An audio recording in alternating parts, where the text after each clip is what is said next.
പറയാനുള്ളതെല്ലാം പറഞ്ഞു കഴിഞ്ഞിട്ട് ഞാനെന്ന് പറഞ്ഞത് രാമനാരായണ എന്ന് പറഞ്ഞിട്ടാണ് ശരതിൻ്റെ പറച്ചിൽ. ഞാൻ ഇവിടെ വന്നപ്പോഴേ ഞാൻ പറഞ്ഞു, ബിൻസി ചോദിക്കണ്ട, ഈ പ്രശ്നം ചോദിക്കേണ്ടെന്ന് ഞാൻ രാവിലെ മുതൽ പറഞ്ഞതാണ്. അത് ബിൻസി കേട്ടില്ല. ചോദിക്കേണ്ട ഒരവസ്ഥ വന്ന് ഇപ്പം ചോദിച്ച്. എന്താ അനുവിന് ഉത്തരം ഇല്ലല്ലോ പറയാനെന്ന് ബിൻസി ചോദിക്കുകയാണ്. ബിൻസി എന്നോട് രാവിലെ തൊട്ട് ചോദിക്കുകയാണ്, ഞാൻ ചോദിക്കട്ടെ. നമുക്കിത് അവസാന നിമിഷമാണ് വേണ്ടാന്ന് ഞാൻ പറഞ്ഞത്. കള പോട്ടെ എന്നൊക്കെ പറഞ്ഞതാണ് ഞാൻ. അപ്പോൾ അവളെന്താ പറഞ്ഞത്, നിങ്ങൾക്ക് വേണ്ടെങ്കിൽ വേണ്ട, എനിക്ക് ചോദിക്കണം, ഞാൻ ചോദിക്കും. അപ്പോഴും ഞാൻ പറഞ്ഞു വേണ്ട പ്ലീസ്. അവസാന നിമിഷം ചോദിക്കേണ്ട അവസ്ഥയിലെത്തി. കഴിഞ്ഞ്, ഇനി അത് വിട്. ഇനി ഇത് പുറത്ത് എങ്ങനെ പോയോ എന്ന് എനിക്കറിയത്തില്ല. ഈ വിഷയം കഴിഞ്ഞ് ഇനി ഈ വിഷയത്തെപ്പറ്റി ദയവ് ചെയ്ത് സംസാരിക്കണ്ട. എനിക്കത്രേ പറയാനുള്ളൂ.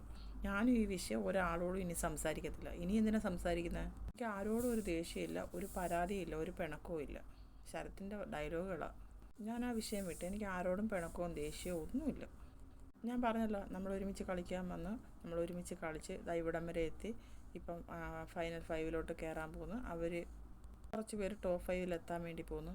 സന്തോഷം, നിങ്ങളുടെ സന്തോഷത്തിൽ ഞങ്ങളും പങ്കുചേരുന്നു, അത്രയേ ഉള്ളൂ എന്ന് പറഞ്ഞ് അയാളുടെ ഭാഗം ക്ലിയർ ചെയ്ത് ഇത്രയും പ്രശ്നങ്ങളെല്ലാം ഉണ്ടാക്കിയിട്ട് എന്തെല്ലാം പറയാവോ അതെല്ലാം പറഞ്ഞ് അനുമോളോട് രാവിലെ എന്നിട്ട് പറഞ്ഞതാണ്, അവളാണടി എൻ്റെ അടുത്തോട്ട് എപ്പോഴും വരുന്നതെന്ന് പറഞ്ഞ ഒരാൾ ഒന്നും അറിയാത്ത കണക്ക് അവിടെ ഇരുന്ന് സംസാരിച്ച് വിൻസിയെ കൊണ്ട് ഇത്രയും പറയിപ്പിച്ച്, അവിടെയുള്ള ബാക്കിയുള്ള കണ്ടസ്റ്റൻറ്റിനെ കൊണ്ട് പറയിപ്പിച്ച്, അല്ലെങ്കിൽ പുറത്ത് പോയി കണ്ടിട്ട് വന്ന ആളല്ലേ, അതിലെയൊക്കെ ഇത്രയും വൃത്തികെട്ട ഭാഷയിൽ സംസാരിക്കുമ്പോൾ ഇയാൾക്ക് എഴുന്നിട്ട് പറഞ്ഞൂടെ, അതിലെ നീ ഇത്രയും ഇതായിട്ട് സംസാരിക്കണ്ട, നീ പറഞ്ഞത് ഞങ്ങൾ കണ്ടിട്ടാണ് വന്നത് എന്ന് ഒരു വാക്ക് പറഞ്ഞൂടെ?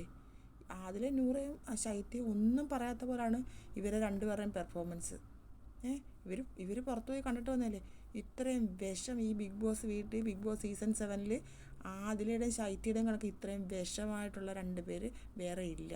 അതൊരു സത്യമാണ്. ഈ ലൈവ് കാണുന്നവർക്കത് മനസ്സിലാവും. ഇത്രയും കള്ളം പറയുന്ന, ഇത്രയും ബാക്ക് സ്റ്റാബ് ചെയ്യുന്ന 2 പേര് വേറെ ഇല്ല. അടുത്ത ലൈവ് അപ്ഡേറ്റുമായിട്ട് വരാം. എല്ലാവരും എൻ്റെ ചാനൽ ഒന്ന് സബ്സ്ക്രൈബ് ചെയ്യണേ, സപ്പോർട്ട് ചെയ്യണേ.